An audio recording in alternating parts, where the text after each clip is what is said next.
Today we're taking a look at the 2022 Ventum Pro 33 by Hoyt.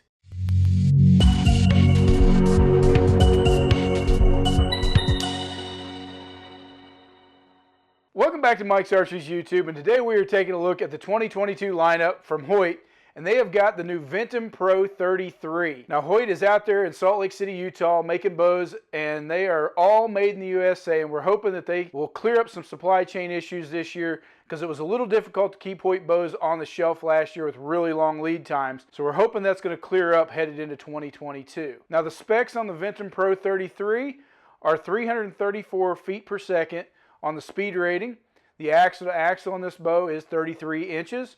Now the overall cam to cam length is 38.25 inches, and the brace height on this bow comes in at 6 3/8, giving a nice high brace height with a long axle to axle. In today's market, is going to make a really forgiving platform to shoot from. Now the reflex on this riser that we've been throwing in, now that measurement is how far your grip sits behind the limb pockets and is attributed also to how much your brace height is, and it has an effect on how much torque you get out of this riser when you're shooting. Now the factory spec weight on this bow comes in at 4.67 pounds, and we threw it on the scale, and out of the box this bow weighs 5.2 pounds with everything on it. Now we did take the short stabilizer off of this as well as the new riser dampeners, and we got this bow down to 4.8 pounds. Coming in just a little over spec weight of what the factory is advertising. Now the draw length adjustability on these new cams is from 26 to 31 inches on the 33 model. Now that allows for a wide range and gives you that extra inch for you longer draw guys, but Hoyt does have another bow if you're beyond that. So this is going to cover most everybody out there with a short draw all the way down to 26 and your long draw all the way out to 31 inches. Now the other thing that Hoyt does with these models is gives you a wide weight range to order this bow in. It comes in a 10-pound increment all the way from 40 out to 80-pound options. So if you're one of those guys that's leaning towards that new trend of wanting extra heavy weight and 80 pounds, you can certainly order this bow in that option.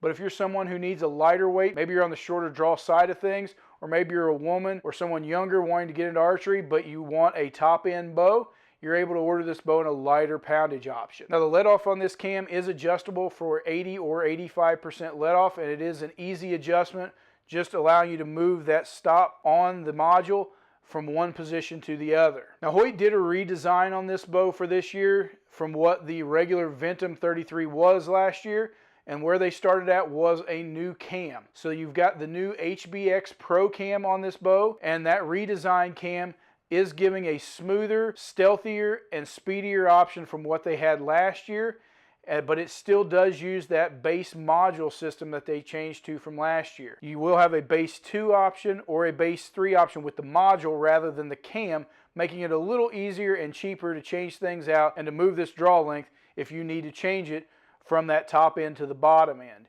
You're not going to have to change out the cams, you'll just have to change out the modules to do this. Now to be honest, we were a little concerned when Hoyt said that they had redesigned the cams for this year, because we felt that Hoyt had a great shooting and a great feeling bow last year, and usually when a manufacturer decides to change something, they lose whatever they hit perfect the year before. Now so far our impressions on this bow is not that. This bow keeps with that great performance that they had last year and a great feel that they had last year, and just improves on it with the new Pro version. Now one of the things that they did when they redesigned the riser for this year is they kept that integrated inline military spec Picatinny rail system on the front for your sight. Now that was there last year, but the way they mounted that sight was by attaching a Picatinny rail block bolted to the front of the riser. We didn't feel it was the best system, and clearly Hoyt didn't either, so for this year they milled it directly into the riser, making it more sleek, better looking, and eliminating that connection point where you had to bolt an extra piece to the front of your riser, and eliminating that problem where you could have had something rattle loose underneath your sight. They also kept with the inline integrated rest mount with that dovetail on the back of the riser. It's something that we're seeing out of more manufacturers for this year, and it's something that I think is here to stay. It keeps your rest and everything mounted more centered, allows you to bring everything in tighter against the bow, and gives a better balance to the bow. They also kept with their shortstop stabilizer. It's also down there in that optimized location that it was on last year's riser, sitting just above those limb pockets, at a low center of gravity centered on the riser, giving a better balance and a better feel to this bow. One of the other things Hoyt kept with was their SL sidebar mount. So you're going to be able to use that same sidebar system that they came up with last year on these new bows, allowing you to put that back bar directly mounted onto the riser without having to connect into one of your stabilizer holes up front. Now with that, they were able to optimize the quiver location and the quiver mounts on this bow, bringing it in a little bit tighter than they did last year. Once again, giving it better balance, better feel, and just a better location for that quiver system. And one of the other things that we noticed right out of the box when we grabbed this bow was the new grip. And it's the new Vital Point grip that Hoyt came up with, and it is a great feeling grip. It was one of the first things we noticed taking it out of the box, picking that bow up, is how good that grip felt in your hand. It is very slim, but still has that rubber coated grip on it, and they even milled out a place there on the outside of that grip for you to rest your fingers on the outside of that grip, allowing you to not to torque this during the shot. Now last year's grip did feel very good, and we thought it was an improvement over what they had had in the past, but we feel this new grip feels even better than last year's grip. Now Hoyt did add the new riser dampeners to the top and bottom of this bow, just outside of the limbs, just outside of the limb pockets, and we're seeing several manufacturers move their dampeners to those positions. So clearly with these new designs, that is where it is optimized to take the vibration out of the shot in these new bows. Now Hoyt did keep with the single string stop on the back, as well as your double stabilizer mounting holes up front, one for your lower stabilizer that comes with the bow, but also a traditional location as you've seen on the bows in the past, to add another stabilizer or to move your stabilizers to that position to allow you to weight this bow and balance it properly for your shooting techniques. Now Hoyt has kept with their single rest mount hole, and we don't really like that. We like to see a double rest mount hole, but if you're staying with that integrate system, it's not going to be a factor. That's going to mount rock solid. You're just going to want to make sure that if you use that conventional rest mounting position, that everything stays tight and doesn't move on you. Now one of the other things we noticed when we were going over this bow was one of Hoyt's guarantees and advertisements about a 1500 dry fire test on the riser. Now frankly, that means it is a tough riser. It's something that they've had for years, and that's no different this year. It is a great build on this riser, and it is tough aluminum built to withstand a ton of abuse. But when you advertise a dry fire test that's been done on this bow, people get the wrong idea. And we felt that it was something that Hoyt may want to move away from in the future, because if you dry fire this bow, things are not going to hold up, including your warranty. Hoyt will not stand behind their bows if you dry fire them, even though they advertise that it will hold up to 1500 dry fires. That is on the riser. The cams, the cables, the strings, the limbs, those things are going to come apart, as they will on any bow manufacturer's bow if you dry fire it.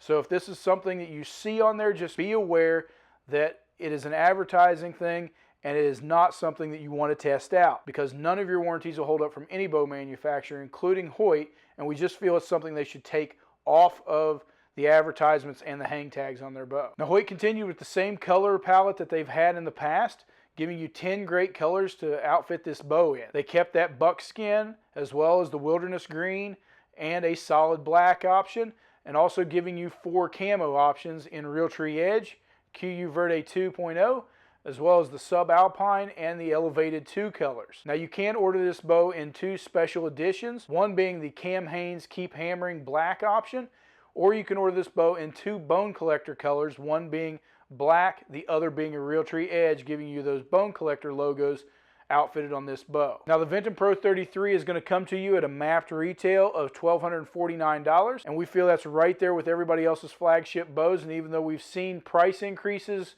from a lot of manufacturers this year, Hoyt took those price increases middle of last year. So they've held at that $1,249 price point with these new bows. From here, we're going to step over to the range, and we're going to take a few shots out of this bow, giving you a breakdown on the speed and overall feel of the bow. And as usual, we will be shooting this bow at 29-inch draw length with 70 pounds on 85% let off on the cams with a 400 grain arrow, but we've also taken the time to add in some other speeds and other weights of arrows to kind of give you an idea of where you're going to be depending on your arrow build. So we stepped over here to take a few shots out of the Ventum Pro 33, and as usual, we will be shooting this bow at 29-inch draw length on 70 pounds with 85% let off on the cams, and we will be shooting a variety of grain weights through the chronograph, but we'll start off with that 400 grain arrow like we normally do. So let's get some numbers and see how this thing does.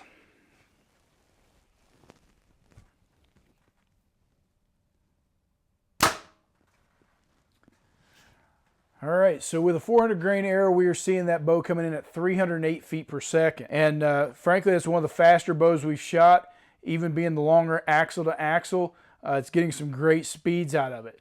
Now, earlier we did shoot several other grain weights over the chronograph, and to kind of give you a breakdown depending on your arrow setup as to where you're going to see speeds out of this bow. With a 350 grain arrow, we saw this coming in at 327 feet per second. As you just saw there, we got the 308 with a 400 grain arrow, and then as we stepped it up with a 450 grain arrow, we saw speeds of 290 feet per second. And then as we went on up to a 500 grain arrow, we got 276 out of this bow. So really performing well, keeping speeds even with those heavier arrows, just giving some great speeds out of this bow, comparable to what we saw last year out of the Hoyts. Now, it's not the fastest bow we've shot, but it's right there at the top of what we've seen for the 2022 year. Now, the feel of this bow as you come through that draw cycle, as we talked about a little bit earlier, we were concerned about with this new bow. And you'll see just a little more lobe in this cam, and you do feel it just a little bit, but overall it's still extremely smooth coming back, sits extremely well in your hand, and the aftershot on this bow is still extremely dead. And frankly, I think the improvements that they've made are noticeable, and it's just a great feel coming out of this bow. Now, the noise rating that we've got out of this bow on the decibel meter was 97.7, so not a terribly loud bow. It's certainly not the quietest bow we've shot, but it is a far cry from the noisiest bow we've shot.